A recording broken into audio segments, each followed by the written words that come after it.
OPS கூட்டணியில் வரும் சசிகலா, அதிர்ச்சியில் எடப்பாடி. நண்பர்களே, நம்ம போடக்கூடிய வீடியோக்கள் உங்களுக்கு பிடிச்சிருக்கு அப்படின்னா ஒரு லைக் பண்றதுக்கு மட்டும் மறந்துடாதீங்க.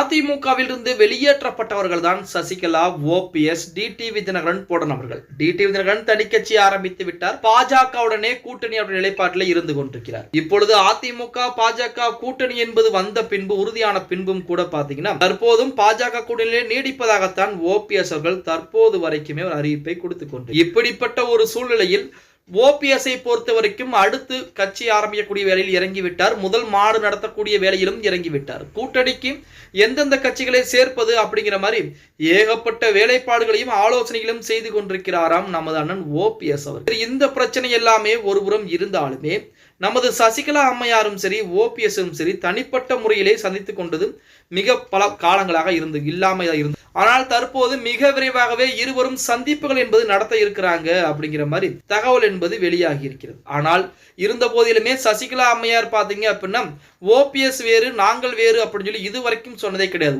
ஓபிஎஸும் எங்கள் கட்சிக்காரர் தான் அப்படின்னு சொல்லி கொண்டிருக்கிறார். அதன் காரணமாக மிக விரைவாகவே ஓபிஎஸ்டன் கூட்டணி வைப்பதற்குரிய வேலைப்பாடுகளில் சசிகலா அம்மையார் இறங்கி இருக்கிறார். அது மட்டுமல்லாமல் ஓபிஎஸ் நடத்தக்கூடிய முதல் மாநாட்டிலே சசிகலா அம்மையார் தான் சிறப்பு விருந்தினராகவும் கட்சியுடைய முக்கிய பொறுப்பாளராகவும் வரப்போகிறார் அப்படிங்கிற செய்திகள் என்பது வெளியாகி இருக்கிறது. இப்ப சசிகலாவும் ஓபிஎஸும் ஒரே அணியில் இணைந்து விட்டால் அது எடப்பாடி பழனிசாமிக்கு தென் மாவட்டங்களிலே மிகப்பெரிய ஒரு பிரச்சனையாக இருக்கும் அப்படின்னு சொன்னா அதற்கு மாற்று கருத்துக்கள் எதுவும் சொல்ல முடியும். எது எப்படி இருந்தாலும் 2026 சட்டமன்ற தேர்தலிலே ஓபிஎஸ் தனக்கான ஒரு இடத்தை நிரூபித்து காட்ட வேண்டிய ஒரு கட்டாயத்திலே இருந்து கொண்டிருக்கு. அந்த கட்டாயம் என்பது 2026 சட்டமன்ற தேர்தலிலே மிகப்பெரிய வாய்ப்பை கொடுக்க போகிறது.